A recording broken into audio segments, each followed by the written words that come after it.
Madami kaming nare-receive na mga tanong tungkol sa octopus card, so sagutin natin lahat yan.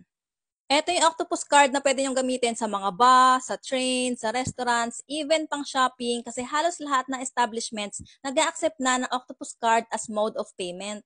Pwede kayong bumili ng octopus card sa Klook, search nyo lang tong Hong Kong Tourist Octopus Card, preloaded na yan with 50 HKD. 679 pesos yung price ng card, pero gamitin nyo yung code namin para mas makatipid pa kayo. Meron pala kayong two options kung saan nyo pipick upin. Yung isa is sa airport and yung isa naman is sa HK West Kowloon Station. Take note nyo lang din yung opening hours ng mga pick-up stations kasi sa airport, 8 a.m. to 9 p.m. and sa HK West Kowloon Station naman, 9:30 a.m. to 5:30 p.m. Yung sa amin, pinick up namin sa airport. So, paglabas namin sa arrival hall, pumunta kami dito sa counter A13. Pinakita lang namin yung QR code ng Klook booking namin. Tapos, binigay na sa amin yung octopus card. Walang security deposit kung tourist octopus card yung binook nyo. Pero take note na yung nasa Klook is for adult lang siya na octopus card. Kung may kasama kayong senior or bata, I suggest na kumuha kayo ng octopus card na pang senior or pang bata kasi discounted yung rates nila. Ito yung itsura nila, yung color green, yan yung pang senior for 65 years old and above. Tapos ito namang color blue, yan yung pang bata for 3 years old to 11 years old. Kung ang anak nyo ay 2 years old and below, wala pa silang bayad, libre pa sila, so wag nyo nang kuhanan ng octopus card.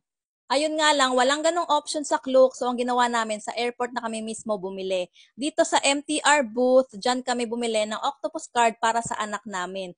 100 HKD yung binayaran namin, tapos meron na siyang preloaded na 50 HKD and wala rin kaming binayaran na security deposit.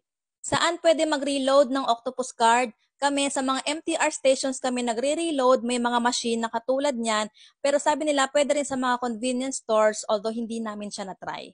Kailangan ba na tig-iisa kayo ng octopus card? Yes, sa mga transportation, 1:1 po ang octopus card. Pero kung halimbawa sa mga restaurants, hindi naman literal na kailangan kung ano yung pagkain ko, ay octopus card ko yung ipambibili ko nun. Kasi pwedeng isang octopus card na lang sa lahat ng orders na. If ever na pauwi ka na pero may natira pang balance sa octopus card nyo, pwede bang i-refund? Yes, pwede nyo i-refund sa mga MTR stations kung i-return nyo yung octopus card nyo. Required ba na isole ang octopus card? Hindi po required isole ang tourist octopus card. Pwede nyo siyang iuwi sa Pilipinas and itago nyo siya as souvenir or gamitin nyo siya ulit kung babalik kayo sa Hong Kong. Pero kung malaki pa yung balance nyo dyan sa octopus card, hindi nyo mare-refund yon kung hindi nyo isosole yung octopus card nyo. Sana nakatulong itong video namin tungkol sa octopus card and kung meron pa kayong mga questions na pwedeng makatulong sa Hong Kong travel nyo, comment lang kayo. Salamat!